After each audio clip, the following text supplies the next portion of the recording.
Lux presents Hollywood.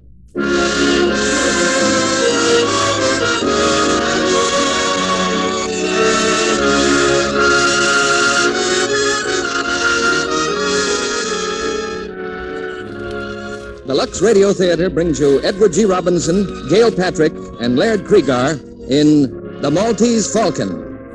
Ladies and gentlemen, your producer, Mr. Cecil B. DeMille.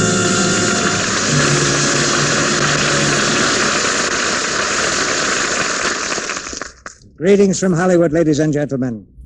Some people like mystery stories because of the intellectual challenge they present. Personally, I'm seldom able to figure out who done it without skipping to the back of the book. But give me a good detective story, and like presidents, bankers, housewives, and chorus girls the country over, I find that my own troubles fold up their tents like the Arabs and silently steal away. Tonight we point with pride to a triumph of the art. The Dashiell Hammett classic, The Maltese Falcon, brought to us by three of our favorite stars, Edward G. Robinson, Gail Patrick, and Laird Cregar. The Warner Brothers screenplay was masterfully written and directed by John Huston, who comes by his talent naturally because he's Walter Huston's son. For the next hour, we'll follow the eerie trail of this fabulous falcon, which is coveted by many people to their great ill fortune and to the great ill health of a few. I think most of us have a secret desire to be detectives. At least that seems to be very true of this audience, because you've done some good practical detective work by discovering dozens of different ways to use Lux Flakes. And that doesn't make any of us unhappy. Nowadays, many familiar materials are doing a wartime job. Nylon and silk are going into parachutes, cotton, rayon, and wool into uniforms, and many other wartime uses. That means that we on the home front must make the things we have last longer, so that our boys on the fighting fronts will have what they need. You're all trying to track down ways and means to make washable fabrics last. And the clue that's giving you domestic detectives the solution is Lux Flakes. But now let's track down the Maltese Falcon, because here's the first act, starring Edward G. Robinson as Sam Spade, Gail Patrick as Bridget, and Laird Cregar as Gutman.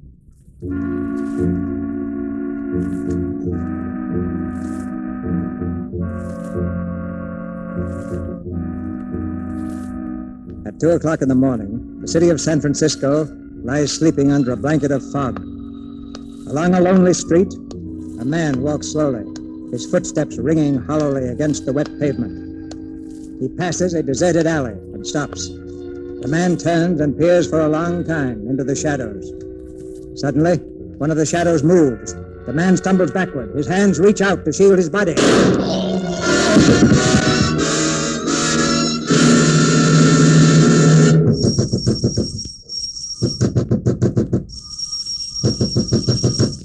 All right, Spade, open up. We know you're in there, Spade. Come on. Who is it? It's Dundee and Polehouse. Want to speak to you. Come in, Lieutenant. Nice time to make a call. Yeah. 4 in the morning. Or did your watch stop? We don't have any hours on the force, Spade. Got a couple of questions to ask you. Sure. Hi, Tom. Hello, Sam. What do you know about this killing, Spade? Very little. Archer was your partner, wasn't he? That's right. Spade and Archer, private detective. I guess you'll have to change that name. Yeah. From now on, it's just Sam Spade. Yeah. You don't seem very broken up over this, Spade. Miles Archer gets shot dead 2 hours ago, and you toss it off like a scotch and soda. Oh, excuse me. Will you have one, Lieutenant? No, I won't. Okay. Mind if I have one, Lieutenant? No. You don't like me, do you, Dundee? I don't like any cops who aren't on the force. I asked you what you knew about Miles Archer getting killed. Well, once again, very little. Your boys called me at 10 after 2. I understand they found a Webley automatic in the alley with one bullet out of it. Yeah. Was Archer out on a job last night? Well, sure. He was supposed to be telling a fellow named Floyd Thursby. Thursby? What for? Come on, Spade. What for? We were trying to find out where he lived. Spade, suppose you answer once without thinking so hard. I don't like this, Dundee. What are you sucking around for? Tell me or get out. I asked you why you were tailing Thursby. I wasn't. Miles was. For the swell reason that we had a client who was paying good United States money to have him tailed. Who's the client? And I'm sorry, I can't tell you that. Be reasonable, Sam. Give us a chance. How can we turn up anything on Miles' killing if you won't tell us what you've got? Okay. It was a girl who wanted us to tail Thursby. What girl? She came into the office yesterday afternoon. I didn't know who she was. Effie announced her about 3 o'clock. Said there was a girl to see me, a girl named Wanda.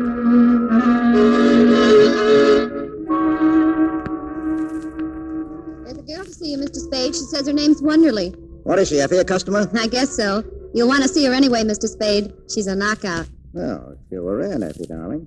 Will you come in, Miss Wonderly? Thank you. Mr. Spade? Yeah, that's right. Now, what can I do for you, Miss Wonderly? Well, I don't know where to start. I asked at the hotel for the name of a reliable private detective, and they mentioned yours. I see. Well, I suppose you tell me about it from the very beginning. Well, I'm from New York. I've come here to find my sister. Uh-huh. Well, are you sure she's in San Francisco? Well, she was 2 weeks ago. I had a letter from her. She came here with a man named Thursby, Floyd Thursby. You mean she ran away with him? Yes. Oh, Mr. Spade, I've got to find her. Mother and father in Honolulu, and it would kill them. I've got to get her back before they come home. Well, what did she say in the letter? Nothing, except that she was all right. I sent her a note begging her not to do anything foolish. I sent it to General Delivery. I told her I was coming out to get her. I shouldn't have done that, should I? No, it's not always easy to know what to do. You haven't found her? No. No, I told her I'd be at the St. Mark for her to meet me there. But I've waited 3 whole days. She didn't come, didn't even send a message. Well, go on. Oh, it was horrible, waiting. But yesterday afternoon I went to the post office. Corinne didn't come for her mail, but Floyd Thursby did. Well, did you speak to him? Yes. He wouldn't tell me where Corinne was, but he promised to bring her to the hotel this evening. Hi, Sam. Say, Oh, excuse me. Oh, it's all right. It's all right, Miles. Miss Wonderly, this is Mr. Roger, my partner. Well, how do you do? Mr. Archer. Anything I can do, Sam? Well, Miss Wonderly's sister ran away from New York with a fellow named Thursby. Miss Wonderly's seen Thursby and has a date with him tonight at the St. Mark. Maybe he'll bring the sister with him, but the chances are he won't. Miss Wonderly wants us to find the sister and get her away from him and back home, right? Yes. But I want you to know that he's a dangerous man. I don't think he'd stop at anything. I don't believe he'd hesitate to kill Corinne if he thought it would save him. But at what time is he coming to see you? Between 8 and 10. All right, Miss Wonderly, we'll have a man there. Oh, no, Sam, no. This is too important for that. I'll look after it myself, Miss Wonderly. Oh, thank you. Not at all. Oh, here, I've brought some money. Will $200 be enough? No, to begin with, yes. Oh, by the way, it would help some if you'd meet Thursby in the lobby. Oh, I will. You don't have to look for me, Miss Wonderly. I'll see you all right. Thank you.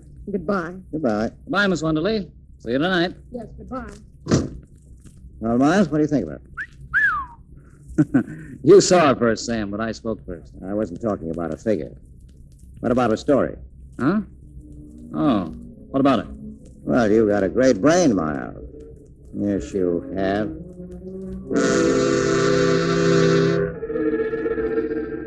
So Miles went out to tail Thursby last night, Yeah. And Thursby shot him. Is that what you think? Well, that's what you think, Dundee. I don't know. Tom, get on the phone. Call the St. Mark and ask for a girl named Wonderly. I thought of that myself, Lieutenant. She was never registered. The whole story was probably a fake. Oh, was it? How about yours, Mr. Spade? Tom, what's your boyfriend getting at? I'll tell you what I'm getting at. Floyd Thursby was shot down in front of his hotel an hour ago. Take your paws off me. Easy, boss. Don't wrap him up. Where were you tonight, Spade? I was right here all night long. You got any proof? No. So you think I shot Thursby, huh? Yeah, I think you did. Yeah, I know where I stand now. Did Thursby die? Yes. How did I kill him? I forget. He was shot 3 times in the back with a .44. Hotel people know anything about him? Nothing except he'd been there a week. Alone? Alone. Well, did you find out who he was, what his game was? Nope. We thought you could tell us that. I've never seen Thursby, dead or alive. Now, look, Spade.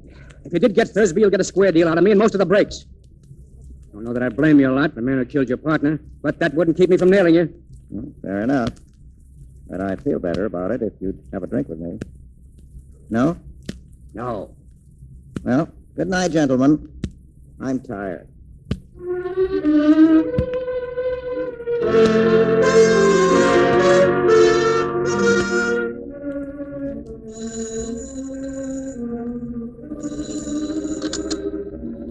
Hello? Yes? Oh, hello, Miss Wonderly. Where are you? Where? Car at apartment 101, huh? I'll be there in a few minutes. Oh, by the way, what's your name this morning? Miss LeBlanc. Okay, Miss LeBlanc.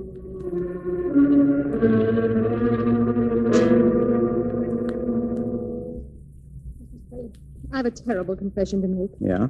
Well, go ahead, Miss LeBlanc. Well, that story I told you yesterday was all a story. Oh, that's all right. I didn't believe your story anyhow. I believed you $200. Oh? Now, you pay too much for someone who's telling the truth. Oh, I see. Now, let's clear up one thing first, Miss LeBlanc. What? Your name. Now, what is it? Not LeBlanc. No, it's really Shaughnessy. First name? Bridget. Bridget Shaughnessy. Oh, that's one I can believe. Mr. Spade, tell me, am I to blame for last night? Well, you warned us that Thursby was dangerous. I wouldn't say it was your fault. Oh, thank you. Mr. Archer was so alive yesterday. So solid and hearty. Now, stop it. He knew what he was doing. Those are the chances we take.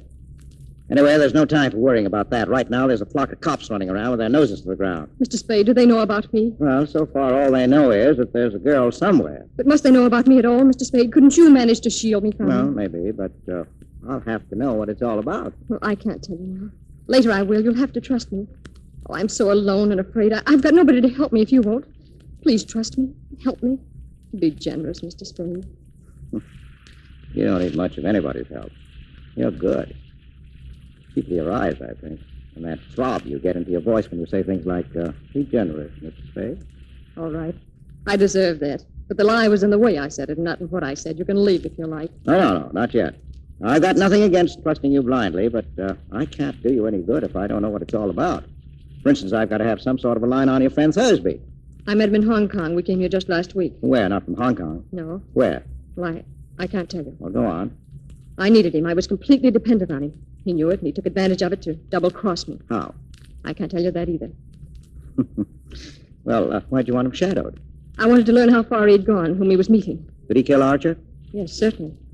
Well, Thursby had a Luger in his shoulder holster. Archer wasn't killed with a Luger. Floyd always carried an extra revolver in his overcoat pocket. Well, why all the guns? He lived by them. Picked a nice playmate. All right, let's have it now. How bad a spot are you in? As bad could be. Physical danger? Yes, and I'm not heroic. I don't think there's anything worse than death. No, shut up. You mean someone might kill you? Yes, and they'll get me unless you help. You've got to help. Do you hear? You've got to. I said shut up. All right, I'll help you. And they'll probably give it to me, too, huh? All right, so what? I guess I won't be the first guy who let a dame make a sucker out of him.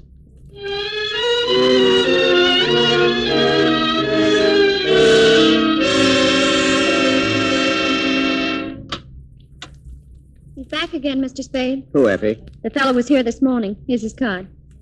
Joel Cairo. Is he a character? Mm-hmm. Foreign type. He smells like gardenia. Gardenia, huh? Well, shoot him in, Effie. Right. Will you come in, Mr. Cairo? Very kind. Thank you. No, sit down now, Mr. Cairo. Thank you. I'm Sam Spade. Something I can do for you, Mr. Cairo? Yes, thank you. But first, may a stranger offer condolences for your partner's unfortunate death. Thank you. And may I ask, Mr. Spade, if there is a certain relationship between that and the death of the man Thursby? May I ask that? No. I beg your pardon. Mr. Spade, I'm trying to recover an ornament that has been, shall we say, mislaid. I thought and hoped you could assist me. Yeah?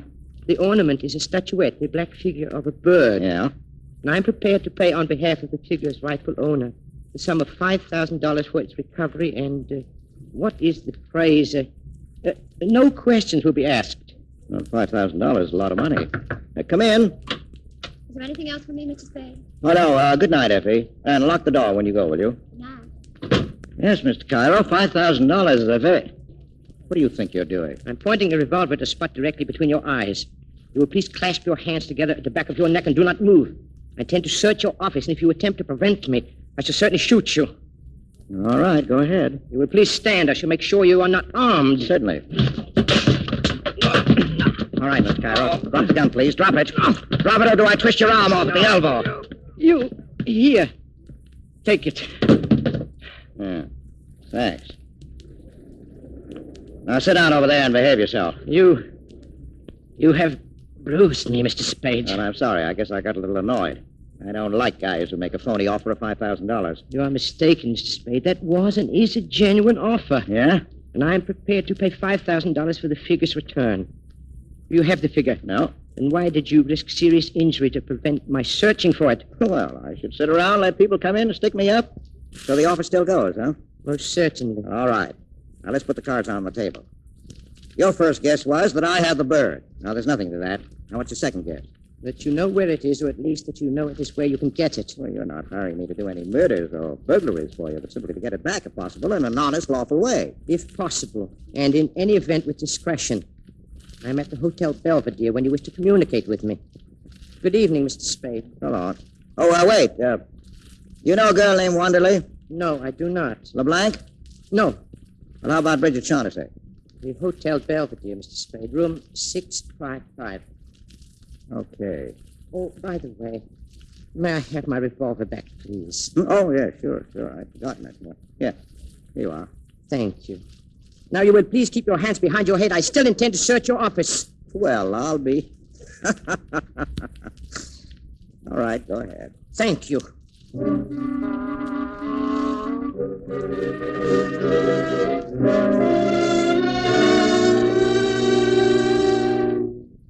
Come in, Mr. Spade. Do you have any news for me?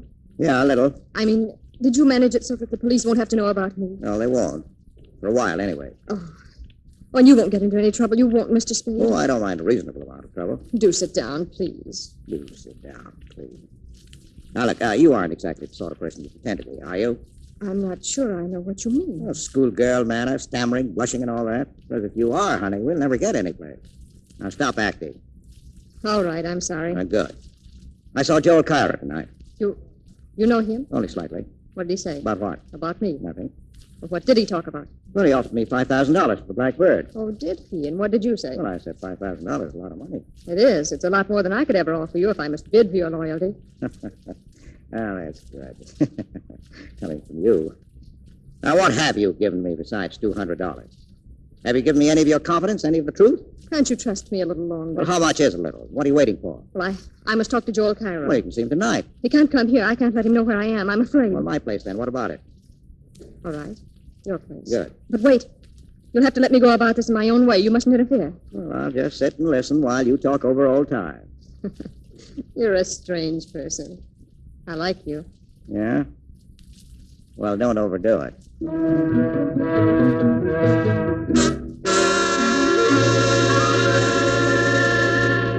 Sit down, Mr. Cairo. Sit down, Miss Shaughnessy. I might advise you, Mr. Spade. There's a boy outside who seems to be watching the house. Yes, I know. I spotted him. What boy? Who is he? Oh, I don't know. A gunman, I guess. He's been telling me around town all evening. Did he follow you to my apartment? No, I shook him before that. Well, let's start the meeting. I'm delighted to see you again, Miss Shaughnessy. I was sure you would be, Joel. Well, I'll mix a drink. Just go ahead, Bridget. Mr. Spade told me about your order for the Falcon. How soon can you have the money ready? It is ready.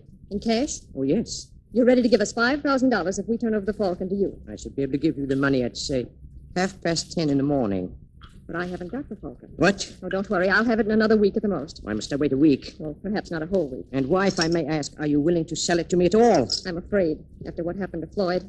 I'm afraid to touch it except to turn it over to somebody else right away. Tell me, exactly what did happen to Floyd? He was murdered by the fat man. Fat man. Is he here? I don't know. I suppose so. What difference does it make? It might make a world of difference. Yes, you might be able to get around the fat man, Joel, as you did that one in Istanbul. What was his name? The one you did away with. That is a lie, you dirty little... Get away from her. Get away, do you hear? Now, cool down. This is the second time you've put your hands on me, Mr. Spade. I'll try and make it the last. Now, you better get out, Carol. I'll call you tomorrow. You're working for her now, is that it? I'm working for myself. You want to withdraw your offer, just say so. The offer still stands. But all right, get out. Very well. Good night, Mr. Spade. Well, you've got some fine friends, Miss Shaughnessy. Do they always try to throttle you? I suppose I ought to thank you. Well, you've had your talk with Kyra, and I can talk to me. Well, it didn't work out the way I hoped. I'll have to go now. No, not until you've told me about it. Am I a prisoner? Maybe. Or maybe that kid outside hasn't gone home yet. Do you think he's still there? Likely. I'll stay. For a while, anyhow. Okay. Now, what's this bird, this falcon that everybody's all steamed up about? It's a black figure of a bird, a hawk or a falcon, about a foot high. What makes it so important? I don't know. They wouldn't tell me. But they promised me $5,000 if I helped them get it from the man who had it. That was in Istanbul. Yes, Well, go ahead. that's all. They promised me the money to help them, and I did. And then we found out that Joel Cairo meant to desert us, taking the falcon with him and leaving Floyd and me nothing, so we did exactly that to Mr. Cairo. But then I wasn't any better off than before because Floyd hadn't any intention of keeping his promise to me about sharing equally. I learned that by the time we got here. What's the bird made of? Porcelain or black stone, I don't know. You're a liar. What? A liar. Yes, I am. I've always been a liar. Now, don't brag about it. Is there any truth at all in that yarn? Some. Not very much. All right. We've got all night before us. I'll put some coffee on and we'll try again. Oh, I'm so tired. I'm so tired of lying and thinking up lies and not knowing what is a lie and what's the truth. Don't ask me. Please don't. If there's any kindness in you at all. Now, what are you trying now? That's right. Turn on the beauty. Let your eyes get nice and starry. Put your arms around my neck and look pleadingly at me. Now, you're great. Do you think it's going to get you anyplace? Oh, I couldn't. With you. No? Well, don't be so sure.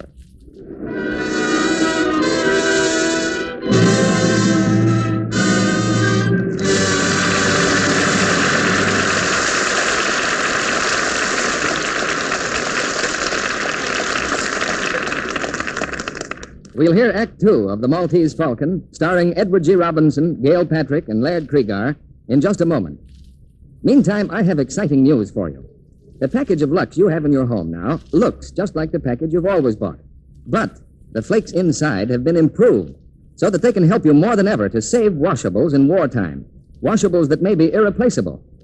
Remember, the Lux your dealer has now in the same familiar package is new improved Lux. Improved 3 ways. The first way, Mrs. Burton, how would you like to have a Lux that's even milder and safer than ever? Why, that would be wonderful. But it's hard to see how Lux could be milder. Well, new improved Lux is the mildest, safest ever made to give today's precious washables the super safe care they need to make them last longer. Now, Mrs. Johnson, suppose I told you suds from new improved Lux are even richer, more cleansing than before. Why, that's just what I need for the children's things. A soap that's really mild, but that really gets after the dirt. And Mrs. Sutherland, how would you like a Lux made with suds that are even longer lasting? Even longer lasting than before? Why, that would make Lux thriftier than ever. Yes, new improved Lux is better than ever for every soap and water job you have to do. First, it's the mildest, safest Lux ever made. Second, its suds are richer, more cleansing. Third, they're longer-lasting suds that do more work. Give more of your washables this super-safe Lux care. Not only silks and woolens and rayons, but gay cottons, all your colored things. New improved Lux comes in the same familiar box. Your dealer has it now. Now, our producer, Mr. DeMille. Act Two of The Maltese Falcon, starring Edward G. Robinson as Sam Spade, Gail Patrick as Bridget, and Laird Cregar as Gutman.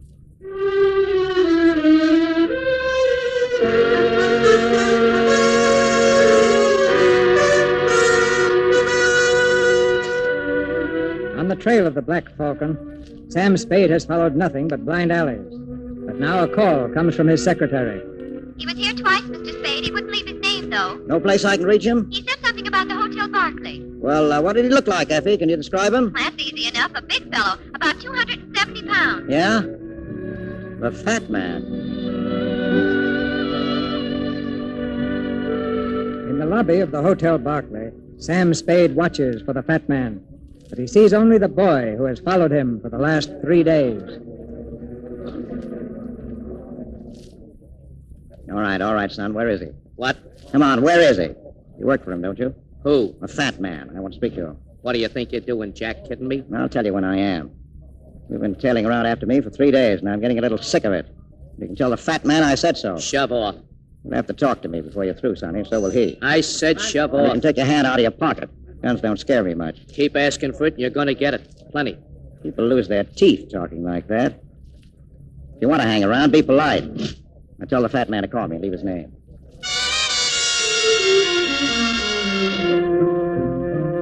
Hello, Mr. Spade.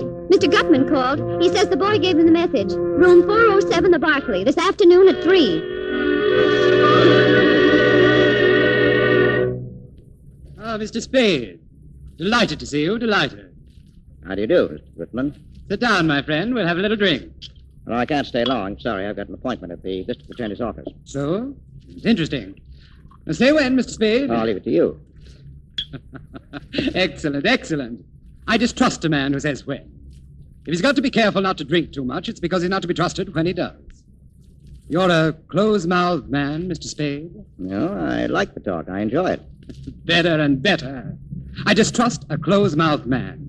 He generally picks the wrong time to talk and says the wrong things. Well, sir, we'll talk. That's well. Well, we talk about the black bird. You're the man for me, sir. No beating about the bush, but right to the point. But first, sir, answer me a question. Are you here as Miss Shaughnessy's representative or Mr. Cairo's? No, there's nothing certain about it either way yet. It depends. But which will you represent? It will be one or the other. Not necessarily. Who else is there? Well, there's me. Ah, that's wonderful, sir. Wonderful. I do like a man who tells you right off that he's looking out for himself. Let's talk about the black bird. Let's. Mr. Spade, have you any conception of how much money can be got for that black bird? No? Well, sir, if I told you half, you'd call me a liar. No, not even if I thought so. You know what the bird is, of course. No, I don't. You don't? They didn't tell you that? Well, I know what it's supposed to look like, and I know the value in human life you people put on it. But Miss Shaughnessy didn't tell you what it is. And Cairo didn't either? They must know what it is. What do they? What is your impression, sir? Well, there isn't much to go by. Cairo wouldn't talk. Gail said she didn't know, but I took it for granted she was lying. Then they don't know. I am the only one in this whole wide, wonderful world who does. That's great. When you've told me, that'll make two of us. Mathematically, correct, sir. But I don't know for certain that I'm going to tell you. Now, don't be foolish. You know what it is. I know where it is. That's why I'm here. Well, sir, where is it? There, you see? I must tell things, but you refuse. That is hardly equitable, sir.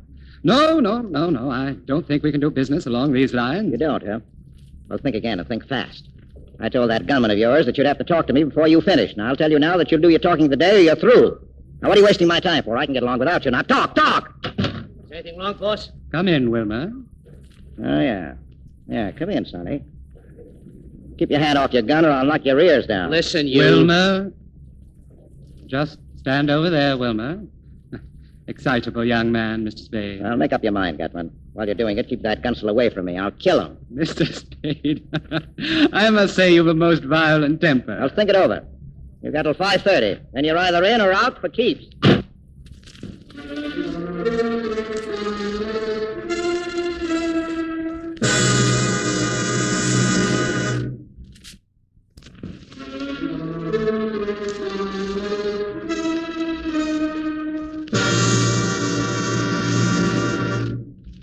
Now, look, Mr. Spade. I've got a murderer. The boss is yelling for a conviction. We need your help. Now, perhaps you don't, but you could make an excellent guess. Well, my guess might be excellent or it might be crummy, but Mrs. Spade didn't raise any children dippy enough to make guesses in front of a district attorney and a stenographer. Mr. Spade, I wish you wouldn't regard this as a formal inquiry, and please don't think I have any belief in those theories the police seem to form. You see, they think you killed Thursday. Yeah? Well, what's your theory? Simple. Tell me who Archie was shadowing Thursday for, and I'll tell you the murder. Oh, that's where you're wrong. Whether or not I'm wrong isn't for you to judge. I'm a sworn officer of the law, Mr. Spade. My duty I is... thought this was an informal talk. It is, Well, then but listen. The police think I'm mixed up in those killings. Well, my best chance of clearing myself is to bring in the murderers all tied up. My only chance of ever tying them up is by keeping away from you and the cops, because you'd only gum up the work. Now, just a minute, And Mr. I don't Spade, want any more of these informal talks. If you want to see me again, pinch me or subpoena me or something, and I'll come down with my lawyer. See you at the inquest.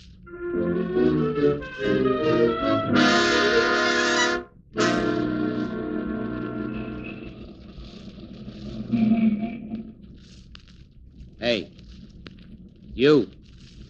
Well, hiya, son. Didn't expect to see you until 5:25. I hope I haven't kept you waiting. Keep on riding me, and they'll be picking iron out of your liver. The cheaper the crook, the gaudier the patter. Is Gutman ready to talk? He's waiting at the hotel. Get going.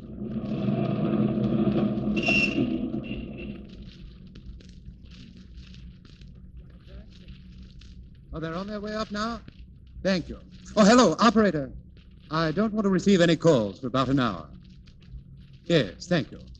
Come on, get in, Sonny. Mr. Spade. Here, Gutman. Here's your gunman's six-shooter. Well, what's this? I took it away from him. I was afraid he might hurt himself. I'll get you, Spade. Someday I'll let you have it right in the face. Come on, get out of here. Wait outside, Wilma. By gad, sir, you're a chap worth knowing. An amazing character.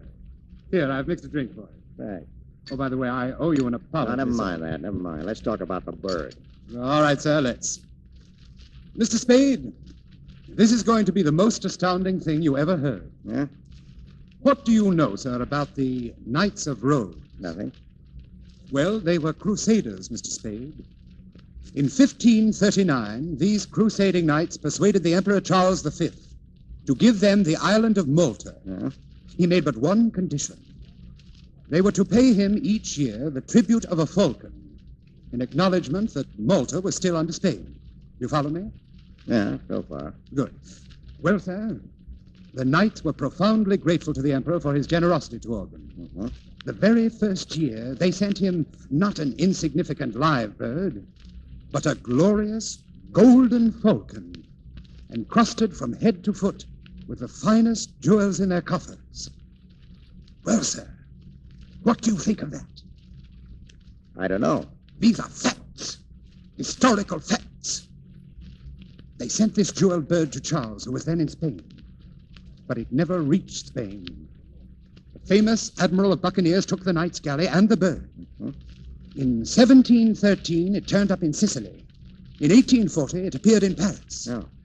It had, by that time, acquired a coat of black enamel so that it looked like nothing more than a fairly interesting black statuette. Then in 1922, a Greek dealer named Charaleos found it in an obscure shop. No thickness of enamel could conceal value from his eyes. Drink up, sir. Yeah, go on. Well, sir, to hold it safe, Charaleos re-enameled the bird. Okay. I got wind of his find, but when I arrived in Athens, I discovered that the bird was gone, and Charaleos murdered. That was over 20 years ago. Well, sir, it took me 20 years to locate that bird, but I did. I traced it to the home of a Russian general, one Kemidov, in Istanbul. I sent some agents to get it. Well, sir, they got it, and I haven't got it. Where's Kemidov? Oh, Kemidov? He died. Very suddenly. Yes.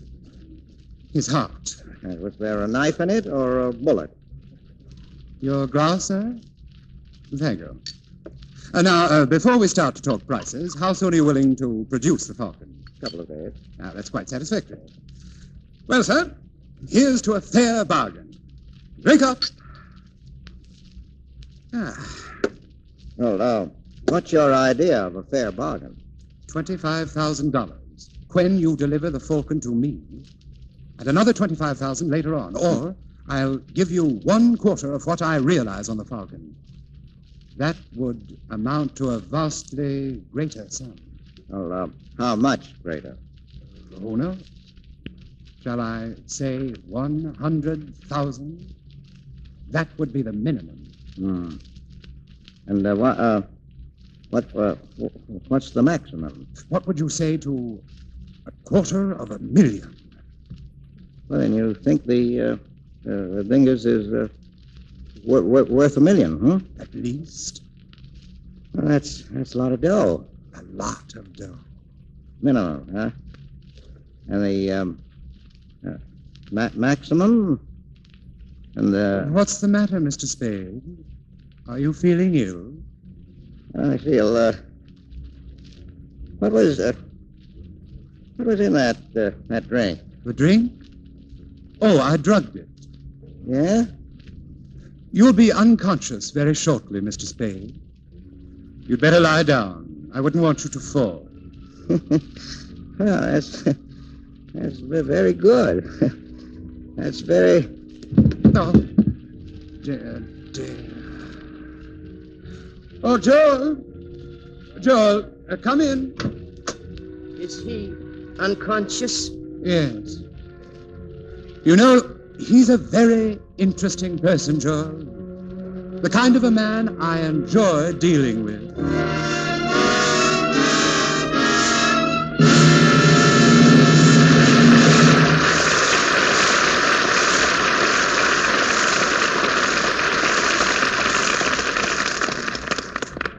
We pause now for station identification. This is the Columbia Broadcasting System.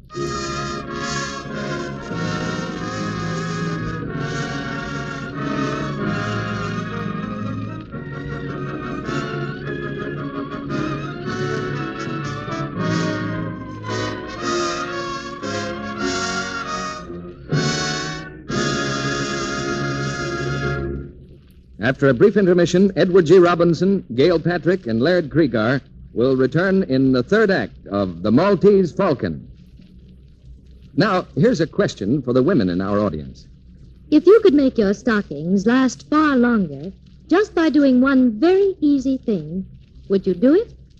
Of course you would.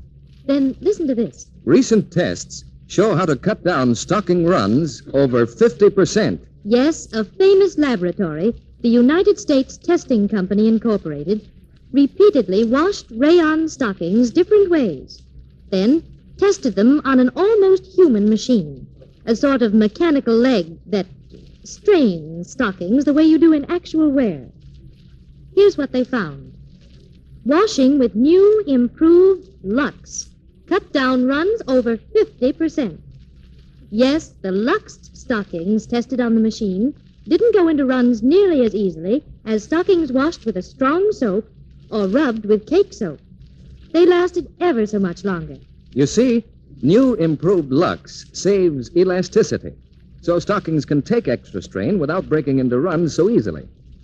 And here's what girls find in actual experience. Why, I got over twice the wear from my Lux stockings. Lux cut my runs almost in half. That means a lot now that stockings are so precious. Better stick to Lux and avoid those enemies of stockings, cake soap rubbing and strong soaps. One special hint about rayons. They need 24 to 48 hours drying time. Get new improved Lux tomorrow. It's in the same familiar box, and your dealer has it right now. Now, Mr. DeMille returns to the microphone. One of tonight's stars flew the Atlantic recently. We'll hear about it right after the play. Now the third act of The Maltese Falcon, starring Edward G. Robinson, Gail Patrick, and Laird Cregar.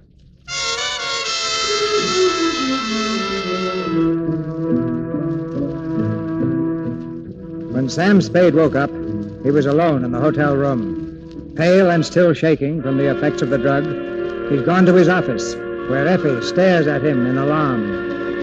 Mr. Spade, what happened to you? I wouldn't know. I went visiting this afternoon with red knockout drops and came to just a little while ago, all spread out on a man's floor. Who did it? The fat man. But why? Didn't have a chance to ask. Evidently he wanted to get me out of the way for something. But I don't get it. You... Hello? Yes? What? I can't hear you. Who is it? Give it to me again. Yes, I've got that. Captain who? Jacoby? Yes, Hello? Hello? She's gone. Who's gone? Who? It was the Shaughnessy girl. She wants you. Here's the address. 26 Ancho Street. She's in some kind of trouble, Mr. Spade. She was telling me something about a captain, a ship captain named Jacoby. And then something happened to her. What happened? I don't know. Like she was being choked. Listen, is that the outside door? I'll see. Yes? What do you... Oh! Mr. Spade. Who is it, Effie? I don't know. It's... Mr. Spade. Yes? This package. For you. He told me. For you. What's the matter with you? For you. Mr. Spade! Mr. Spade! Shut up. Lock the door. Yes. Yeah. Give me the scissors from the desk, will you? I want to see what's in this package. Here. Is he dead? Got about 4 slugs in him, that's all. Oh. Come on, pull yourself together. Well, I'm all right. Well, now we'll see. Here, this is what I think it is. Yeah? Yeah. What is it? You've got it, Angel. We've got it. The Maltese Falcon. The Falcon? Look at it. The blackbird. $1 million under a coat of enamel. She sent him with it. That's what he tried to tell us. He must be Captain Jacoby. Now, listen, I've got to get to her. As soon as I've gone, phone the police. Tell them how it happened, but forget he brought a bundle. Here, get it straight now. Yes. I'll leave the bird in the safe. When I call you, bring it to that Ancho Street address. Got it? Yeah. And after you bring it to me, go out and call Dante. Tell him to come on the run with about 6 cops. No mistakes, Effie. I may need them.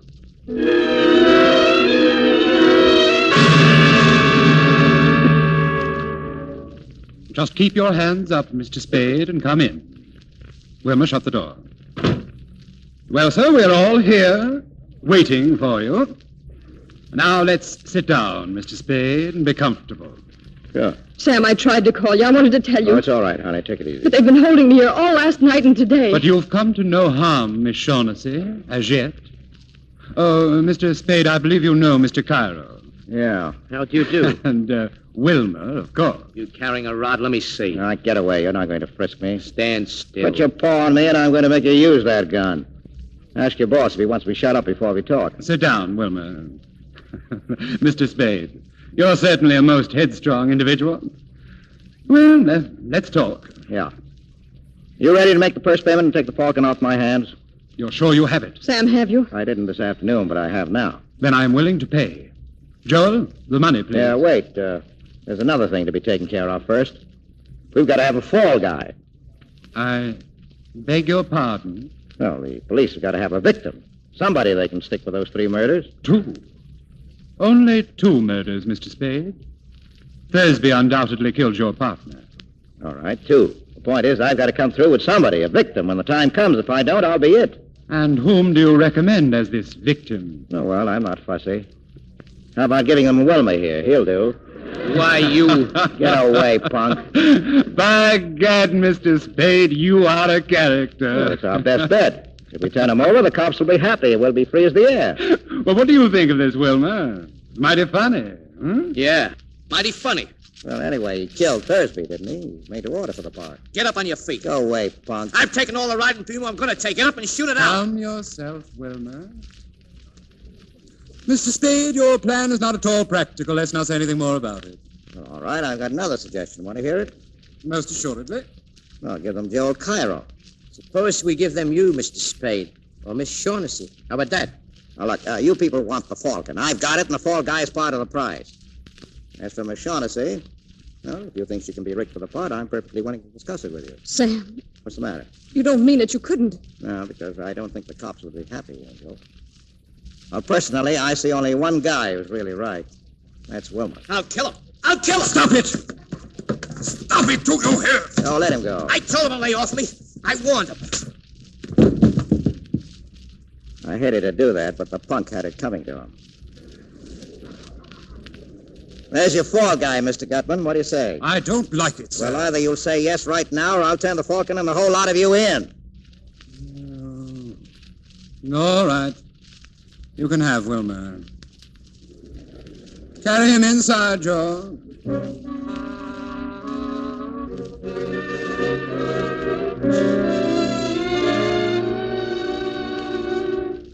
My secretary left an hour ago with the Falcon. She ought to be here in a few minutes. What about the money, Gutman? In a few minutes. When she gets here. Good enough. Now, let's get the details fixed. Now, why did Wilma kill Thursby, and why and where did he shoot Captain Jacoby? Well, I shall be candid with you, sir. Thursby was Miss Shaughnessy's ally. We believed that disposing of him would frighten Miss Shaughnessy into patching up her differences with us. That sounds all right. Now, Jacoby. Captain Jacoby's death was entirely Miss Shaughnessy's fault. That's a lie. Well, tell me what happened. Cairo saw in the newspaper that Jacoby's ship was arriving. He remembered that Jacoby and Miss Shaughnessy had been seen together in Hong Kong. Well, sir, he put 2 and 2 together and guessed the truth. She had given the bird to Jacoby to bring here. Yes, and at that juncture, you decided to slip me the Mickey, huh? Well, I'm sorry there was no place for you in our plans, Mr. Spade. Mr. Cairo and Wilma and I went to the boat to call on Captain Jacoby and Miss Shaughnessy. We persuaded Miss Shaughnessy to come to terms, or so we thought. Well, sir, we mere men should have known better. En route to my hotel, Captain Jacoby and the Falcon slipped completely through our fingers. Except that Wilma put a few bullets in him while he was running away. Oh, by the way, you said Jacoby died? Yes, but not until after he brought me the Falcon. Ah. Well, there's a bright side to everything, isn't there? I'll get it. It's my secretary. You don't mind if I go to the door with you? All right, come on. Mr. Spade, Well, thanks a lot, Effie. I wrapped it up again. Is there anything else? No, thanks. Bye, Effie. Goodbye, Mr. Spade. Let me have it, Mr. Spade. Easy. Let me see it quickly. Here, I guess the pleasure ought to be Mr. Gutman. After 20 years. 20 years. Yes, there it is. There you are, beauty. Is it the Falcon, the original? We will make sure. Your knife, Joel. Here. There you go. Just a tiny cut in the enamel, and underneath we find... Gutman, what's the matter? It's a fake! It's lead! It's a fake! But it can't be. All right, Shaughnessy, you've had your little joke. Now tell us about it. But no, Sam, no. That's the one I got from Kemidov, I swear. You bungled it, Gutman. You and your stupid attempt to buy it. Kemidov caught on how valuable it was. He put a fake in its place. Yes, that is Kemidov's hand. There's no doubt of it. Well, Joel, what do you suggest? Shall we stand here and shed tears and call each other names? Or shall we go to Istanbul? Istanbul?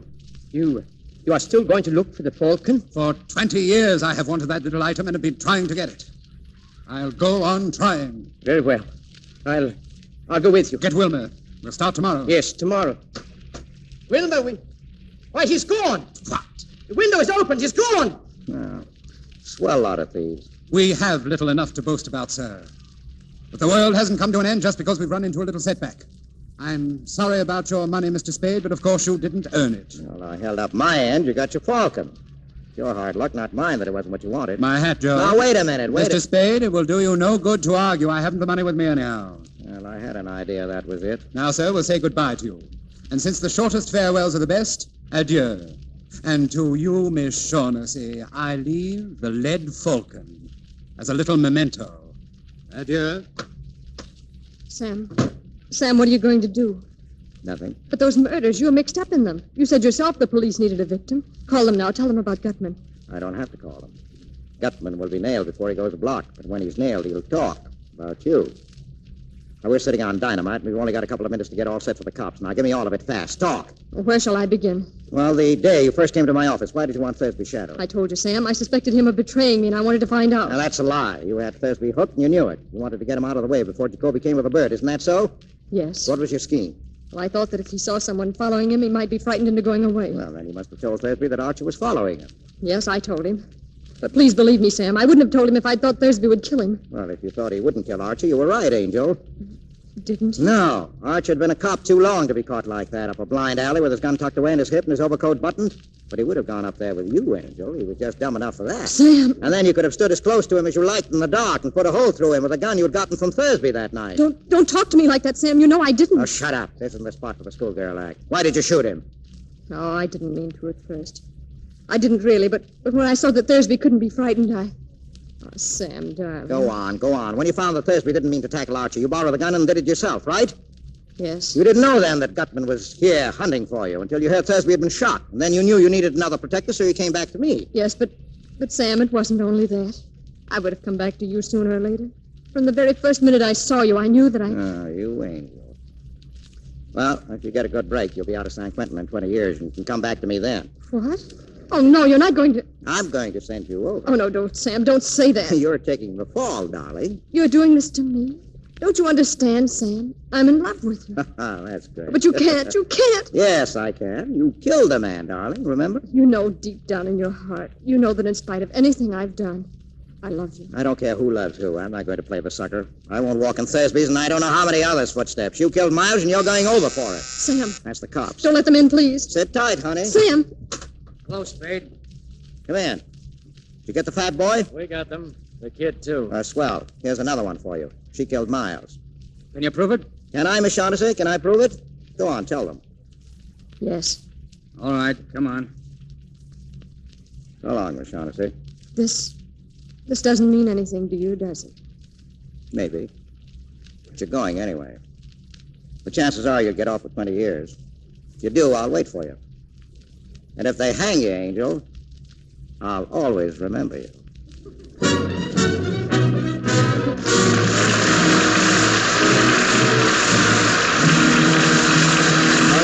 will return to the microphone in just a moment. But now, listen a minute. Ammunition for attack. Shells for defense against the enemy. Our boys must have these things to win the war, and you may be unknowingly throwing away material needed to help them win. Waste fats and greases from your kitchen contain glycerin, one of the things that goes into the making of explosives. No amount is too small to save. Think of it this way. One man doesn't make an army, yet together, millions of individual Americans make up the finest army in the world. If every American housewife turns in 1 pound of waste household fats a month, together, that will make 540 million pounds of smokeless powder a year. Now, here's what our government asks us to do. Strain waste fats and greases into a can, any clean, smooth-edged can. Don't use glass or paper containers because they break or leak. The cans you use will be salvaged later. Keep the can in a cool place, and when it's full, take it to your local meat dealer. He'll pay you cash for each pound of fat. Try to do this early in the week when he's not so busy as weekends. Remember, only waste fats and oils are wanted, not anything you can use or reuse yourself. Every bit is precious. Save it carefully. Within 21 days of the time you turn it in to your butcher, it will be on its way to send your message to the Axis. Now, here's Mr. DeMille. Next week's play asks a very vital question. So vital, I'm taking it to the man on the street for an answer before I introduce our stars. The question, are husbands necessary? Now, here's a man who's just come in from the street. What do you think, sir? Are husbands necessary? My wife says yes. My draft board says no. Me, I just do what they tell me. Now let's see what this young lady has to say. In your opinion, miss, are husbands necessary? Are you kidding? Well, that's the way it goes. Nobody agrees. But we'll go into that matter later, because the big news has to do with George Burns and Gracie Allen. Tonight, the Maltese Falcon had its share of thrills. But in recent weeks, Edward G. Robinson has been on the road to adventure in real life. We'll get the inside story now, as he and Gail Patrick and Laird Cregar come back for a curtain call. It must have been pretty exciting crossing the Atlantic in wartime, Eddie. Well, we went over by plane, Gail, and as we approached the other side, it was nip and tuck there for a few minutes. I wasn't sure whether I'd make it or not. Nazi planes go after you? No, we were playing bridge, and I made the bid doubled and redoubled. Did you fly back too, Eddie? I came back on a ship, Laird. I was sure I'd get a chance to see a submarine, but nothing happened. The word must have gone out that Little Caesar was aboard. Now, don't kid about that, CB. Purely because of Little Caesar, I received a great distinction. The fellows made me an honorary member of the gun crew. Well, seriously, Eddie, in entertaining our soldiers in England, how did you find them? Are they cheerful? Cheerful and determined, CB. As for the English people, nothing seems to bother them. They've had rationing so long, it isn't the topic of conversation now. And that great clock, Big Ben, was symbolic of the whole country to me. Every time it strikes, it seems to be saying, it's later than you think, Adolf Hitler. I suppose you did some broadcasting yourself while you were there, Eddie. Well, one afternoon I broadcast 6 messages to the continent in French, Spanish, Romanian, German, Danish, and Italian. What, no Greek? Well, I'm working on Russian at the moment, Gail. I want to be able to say thank you to all the Russians I meet from now on. You've had many successes on the screen, but in years to come, I think you will value most the success you achieved in this job for your country. Well, thank you, CB. What are you doing here next week? Well, that's when the big question comes up again, Eddie. Because next week, our play is the Paramount comedy hit, Are Husbands Necessary? And in it, we'll present those eminent thespians, George Burns and Gracie Allen. In the play, George works in a bank and Gracie is secretly trying to help his career. So tune in next Monday night and get Gracie Allen's answer to that burning question, are husbands necessary? Oh, sounds like a lot of fun, CB. Good night. Good night. Good night. Good night. And don't miss George and Gracie.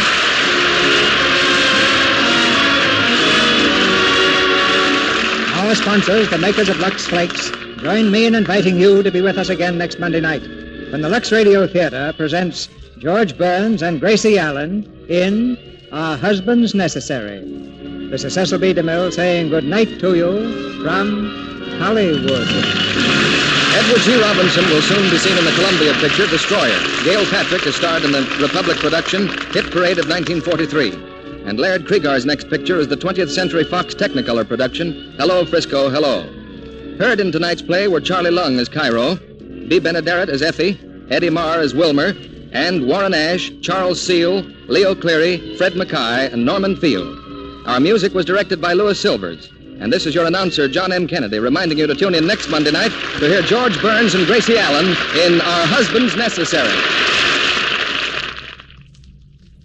Here's what Betty said. Hasn't Jane got a lot of pep and charm? But here's what Betty thought. That woman gets in my hair. Where does she get all that energy?